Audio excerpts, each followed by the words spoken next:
துலாம் ராசி என்பவர்கள் வரக்கூடிய சில முக்கியமான நாட்களில் உங்களுடைய வாழ்க்கையில் சில திருப்பு முனைகள் இருந்திருக்கலாம். ஆனால் உங்களுக்கு என்ன அப்படின்னா இதில் ஒரு வித்தியாசமான ஒரு விஷயம் ஒன்று அமைஞ்சிருக்குதுங்க. இந்த வீடியோ முழுசாக பாருங்கள். உங்களுக்கு ஒரு சுவாரஸ்யமான விஷயம், தகவல் எல்லாமே தெரிஞ்சுக்கலாம். அது மட்டும் இல்லாமல் உங்களுக்கு ஒரு மாற்றம் ஏற்படுவதற்கான ஒரு காலகட்டமும் நடுவில் இருக்குது. அந்த காலகட்டத்தை நீங்கள் எப்படி தெரிஞ்சுக்கணும், அந்த மாற்றத்தை உங்களுக்கு ஈக்குவலாக எப்படி அதை நீங்கள் மெருகேற்றிக்கணும் அப்படிங்கிறத அந்த வீடியோவேங்க. நிறைய பேர் கேட்கக்கூடிய ஒரே கேள்வி என்ன அப்படின்னா, சார் இந்த துலாம் ராசி அப்படிங்கிறது ஒரு இறைவனுடைய தெய்வீக அருள் பெற்ற ராசி அப்படின்னு சொல்கிறாங்க, குலதெய்வத்தினுடைய அருள் பெற்ற ராசி அப்படின்னு சொல்கிறாங்க, குலதெய்வத்தினுடைய மிகப்பெரிய ஆற்றல் கொண்ட ராசி அப்படின்னு சொல்கிறாங்க. ஆனால் இந்த ராசி தான் அதிகமான கஷ்டங்களை அனுபவித்த ராசி அப்படின்னு சொல்லுவாங்க. ஒரு 20 வயது வரைக்கும் இவங்க படாத கஷ்டமே இருக்காது. 20 வயதுக்கு மேலேயாவது கொஞ்சம் ரிலாக்ஸாக இருக்கலாம்னு நினச்சா 20 வயசுக்கு மேலே தான் அவங்களுடைய குடும்ப பாரமும் சேர்ந்து அவர்களே வாட்டி வதைக்கக்கூடிய காலகட்டமாக இருக்கும். சில நாட்கள் உணவுக்கு பஞ்சமாக இருந்திருப்பாங்க, சில நாட்கள் உடல் சம்மந்தப்பட்ட பிரச்சனைகள் இருந்திருப்பாங்க, சில நாட்கள் குடும்ப சம்மந்தப்பட்ட பிரச்சனைகள் இருந்திருப்பாங்க, சில நாட்கள் பணம் சம்மந்தப்பட்ட பிரச்சனைகளில் நிறைய பாதிக்கப்பட்டிருப்பாங்க. இந்த ராசிக்காரர்களை பொறுத்த வரைக்கும் குலதெய்வம் எந்த அளவுக்கு துணையாக இருக்குதோ, குலதெய்வமும் உங்களோட ஒரு சக மனிதனாக செயல்பட ஆரம்பிக்கும். நீங்கள் கேட்குறத கொடுக்குதா அப்படின்னா மன மகிழ்ச்சி, உங்களோட பிரச்சனையிலேருந்து சால்வ் ஆகி வெளியே வரதுக்கான வழியை கொடுக்கும். நீங்கள் இந்த துலாம் ராசிக்காரர்கள் இந்த வீடியோ பார்த்துட்டு இருந்தீங்க அப்படின்னா மறக்காமல் கமெண்ட் செக்ஷனில் டைப் பண்ணுங்கள். உங்களுடைய இக்கட்டான சூழ்நிலை ஏதோ ஒரு தெய்வம் உங்களை காப்பாற்றிருக்கும், ஏதோ ஒரு விஷயம் உங்களை அப்படி டைவர்ட் பண்ணியிருக்கோம். சார் ஒரு எட்ஜ் வரைக்கும் போய் நிற்பீங்க சார், எப்படி நீங்கள் வெளியே வந்தீங்கன்னு தெரியவே தெரியாது, ஆனால் கடவுள் புண்ணியத்தில் வெளியே வந்தீங்கன்னு சொல்லுவாங்க. அந்த இடத்துல இருக்கா சார் உங்களோட குலதெய்வம். உங்களுடைய குலதெய்வத்தினுடைய அருள் 100% இருக்கக்கூடிய ஒரே ராசி துலாம் ராசி. நல்லா நோட் பண்ணி பாருங்கள். நீங்கள் எங்கே வேணாலும் போய் நோட் பண்ணி பாருங்கள். நிறைய பேர் இதை ஒத்துக்க மாட்டாங்க. இல்லை சார் ஒன்றும் பெருசாக தெரியல சார், அது சார் இது சார்பாங்க. சார் நல்லா நோட் பண்ணுங்கள். உங்களுடைய ராசியின் பால், உங்களுடைய நட்சத்திரத்தின் பால், உங்களுடைய தசாபுத்தியின் பால் நீங்கள் எப்படி வேணாலும் இருக்கலாம், உங்களுடைய கேரக்டரிஸ்டிக்ஸ் எப்படி வேணாலும் இருக்கலாம், உங்களுடைய பண்பு நலன்கள் எப்படி வேணாலும் இருக்கலாம்.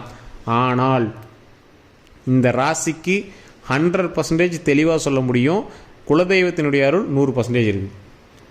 சார் அப்படி இருந்தால் அதனால் என்ன ப்ளஸ்ஸு, அப்படி இத்தனை நாள் இருந்திருக்கு அப்படின்னா எங்களுக்கு எந்த ப்ளஸ்ஸும் நடந்த மாதிரி தெரியலையே அப்படிங்கிறது தான் இந்த வீடியோ முழுசாக பார்க்கணும்.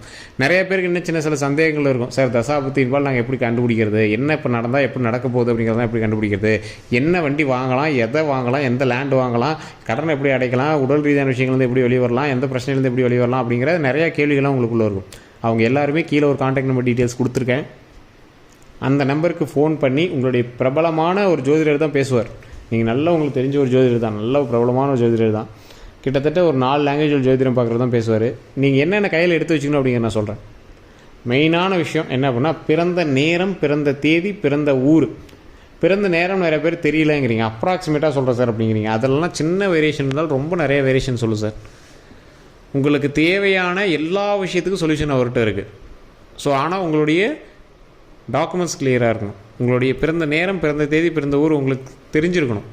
இல்லை சார் எங்களுக்கு ஓரளவுக்கு தெரியும் அப்படின்னாலும் பிரச்சனை இல்லை, நீங்கள் ஃபோன் பண்ணுங்கள், அதுக்கான வழியை அவரே சொல்லுவார்.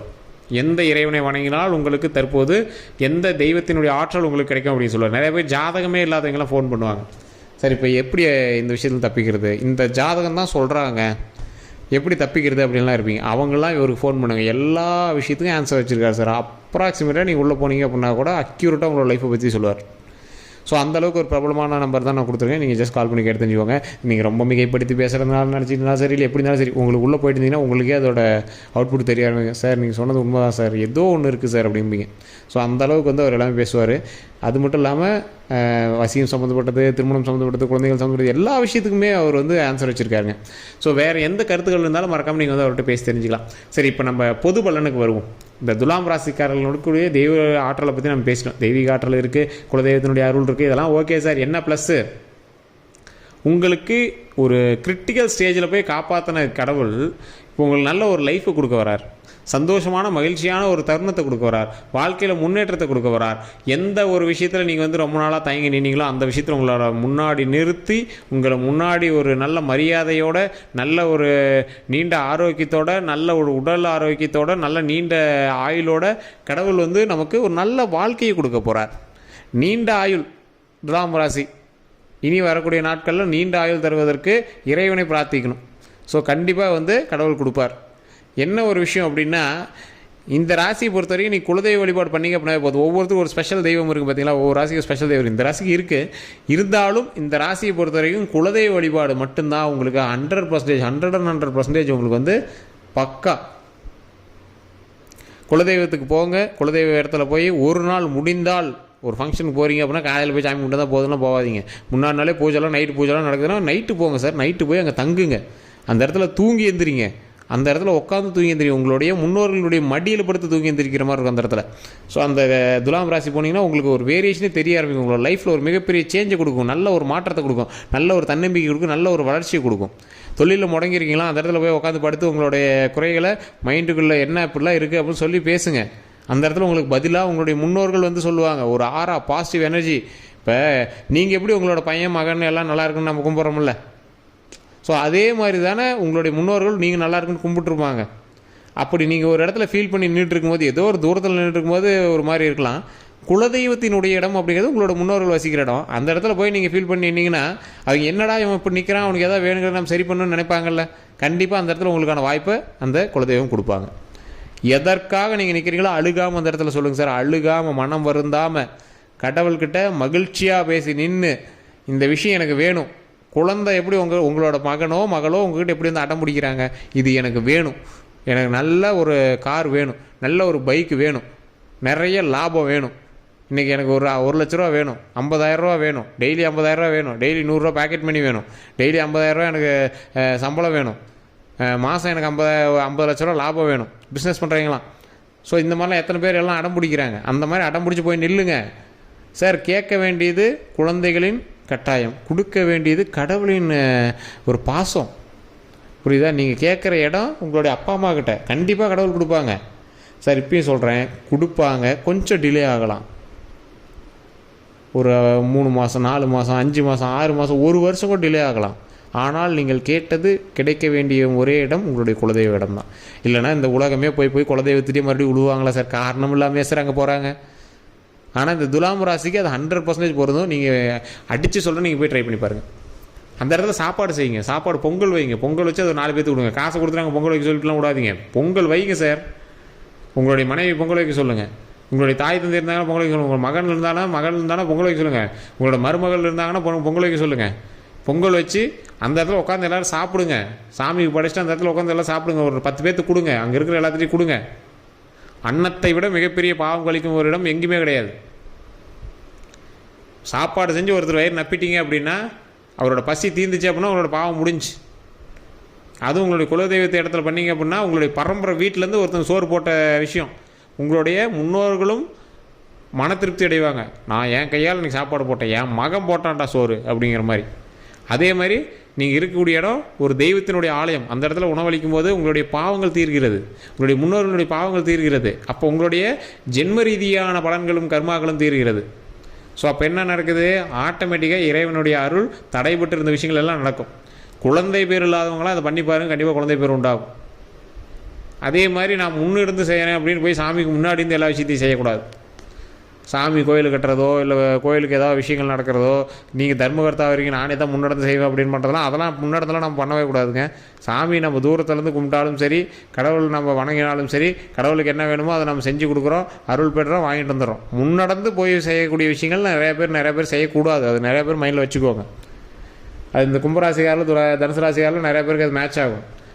அப்படி பண்ணவங்களோட ஃபேமிலியெலாம் பேக்ரவுண்ட்ஸ்லாம் நோட் பண்ணி பாருங்கள். கோவிலுக்கு முன்னடந்து கோவிலினுடைய விஷயத்தை எடுத்துக்கட்டி செய்யக்கூடியவர்களுடைய விஷயத்தெலாம் கொஞ்சம் நோட் பண்ணி பாருங்கள். ஃபேமிலியோட மேட்டர்ஸ்லாம் நோட் பண்ணி பாருங்கள். ஸோ அதனால் சில விஷயங்கள்லாம் தெரியாமல் கையை வச்சிடுறது அவங்களாம்.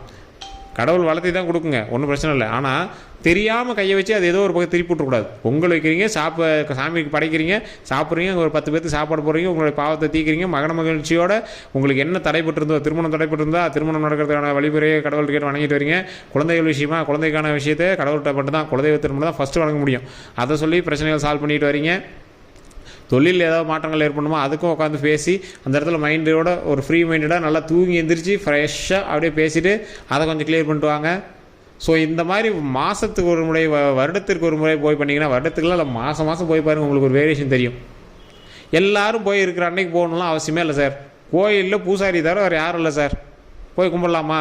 நல்ல நாள் தானே, கெட்ட நாளாக இருந்தாருண்ணா, தேய்பிரியாக இருந்தாருண்ணா, வளர்பிரியாக இருந்தானே, அமாவாசையாக இருந்தானே, பௌர்ணமி தான், அன்னைக்கு போங்க சார். நீங்கள் போய் உட்காந்து பாருங்கள் சார். உங்களோட அப்பா அம்மாவுக்கு அமாவாசை பௌர்ணமி தான் சோறு போடுவீங்களா? உங்களுடைய அப்பா அம்மாவுக்கு நல்ல முக்கியமான நாளில் தான் போய் பார்ப்பீங்களா? அப்படிலாம் இல்லைல்ல. அப்போ கடவுள் யார்? உங்களுடைய அப்பா அம்மா தான். குலதெய்வம் யார்? உங்களுடைய தாத்தா பாட்டி தான். போய் அந்த இடத்துல உட்காருங்க, சாமியை கும்பிடுங்க, மன மகிழ்ச்சி நடக்குதா இல்லையான்னு பாருங்கள். இந்த துலாம் ராசிக்கு தடைப்பட்டு இருந்த விஷயங்கள் கிளியர் ஆகுவதற்கான நேரம் இப்போது. அது இந்த நேரத்துலேயே உங்களுக்கு கிளியர் ஆகலை அப்படின்னா உங்களுடைய முன்னோர்களுடைய சாபமோ பாவமோ இல்லை கர்மமோ ஏதாவது இருந்துச்சு அப்படின்னா அந்த கர்மத்தை பாவத்தை சாபத்தை எல்லாத்தையும் விளக்கிடுங்க. இத்தோடைய பாவங்கள் கர்மாக்கள் சாபங்கள் தொலைந்தது, அவ்வளோதான். கெட்ட கர்மாக்கள் எல்லாம் தொலைந்தது. ஸோ இதற்கு மேலே மனம் மகிழ்ச்சியும் சந்தோஷமும் உடல் ஆரோக்கியம் நீண்ட ஆயுள் மட்டும்தான் இருக்கும். ஸோ இதுதான் கடவுள் நமக்கு கொடுக்குறதுங்க. ஸோ இதை மைண்டில் நல்லா வச்சுக்கோங்க. குலதெய்வ வழிபாடு பண்ணுங்கள். டாக்குமெண்ட் ரீதியான விஷயங்கள், வண்டி வாகன விஷயங்கள், அதே மாதிரி பெண்கள் சம்மந்தப்பட்ட விஷயத்தில் எதுவும் தலையிட்டு பிரச்சனை மாட்டுறது, இந்த மாதிரி விஷயத்தில் கொஞ்சம் கவனமாக இருங்க. தேவையில்லாமல் ஒரு சண்டைக்கு போகிறீங்க, உங்களை ஜாமீனாக கூட்டு போகிறாங்க, நீங்கள் ஒரு பிரச்சனை சால்வ் பண்ணி வைக்க போகிறீங்க அப்படின்னா அதெல்லாம் கொஞ்சம் அவாய்ட் பண்ணிக்கோங்க. ஸோ இந்த மாதிரி விஷயங்கள் கொஞ்சம் கவனமாக இருந்தீங்கன்னா போதுமானது. ப்ரெஷர் ஆகாதீங்க, டென்ஷன் ஆகாதீங்க, தேவையில்லாமல் ஒருத்தர் திட்டாதீங்க, வயதானவர்களை திட்டாதீங்க, வயதானவர்களுக்கு உணவளிக்கும் போது பேசாதீங்க. உங்களோட மாமனார் உண்மையாக இருக்கோ இல்லை உங்களுடைய தாய் தந்தையருக்கோ உணவளிக்கும் போது எதுவும் தகாத வார்த்தையில் பேசிடக்கூடாது. முன்னோர்களுடைய பார்த்து நீங்கள் வாங்கவே கூடாது. இதுதான் துலாம் ராசிக்கு ஒரு முக்கியமான விஷயம். ஸோ வேறு எந்த ஒரு விஷயமா இருந்தாலும் மறக்காமல் கமெண்ட் செக்ஷனில் பதிவிடுங்க. அதே மாதிரி உங்களினுடைய குறைகளை தீர்ப்பதற்கு கீழே ஒரு கான்டாக்ட் நம்பர் டீட்டெயில்ஸ் இருக்குது. அந்த நம்பருக்கு ஃபோன் பண்ணி உங்களுடைய பிறந்த தேதி, பிறந்த நேரம், பிறந்த ஊர் சொன்னீங்களா உங்களுடைய பிரச்சனைகள் எதுவாக இருந்தாலும் அவங்க சொல்யூஷன் சொல்லுவாங்க. வேறு எந்த கருத்துக்காக இருந்தாலும் மறக்காமல் நீங்கள் பேசி தெரிஞ்சுக்கலாம். எல்லோருக்கும் நன்றி நண்பர்களே.